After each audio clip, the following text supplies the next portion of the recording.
أعوذ بالله من الشيطان الرجيم சபிக்கப்பட்ட ஷைத்தானை விட்டு அல்லாஹ்விடம் நான் பாதுகாப்பு தேடுகின்றேன்.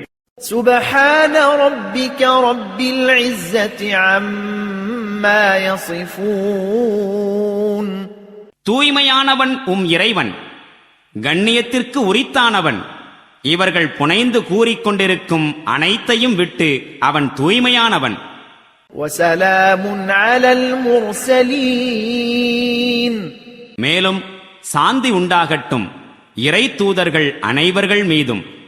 والحمد لله رب العالمين இன்னும் புகழனைத்தும் அகிலங்களின் அதிபதியான அல்லாஹுவுக்கே உரித்தானது.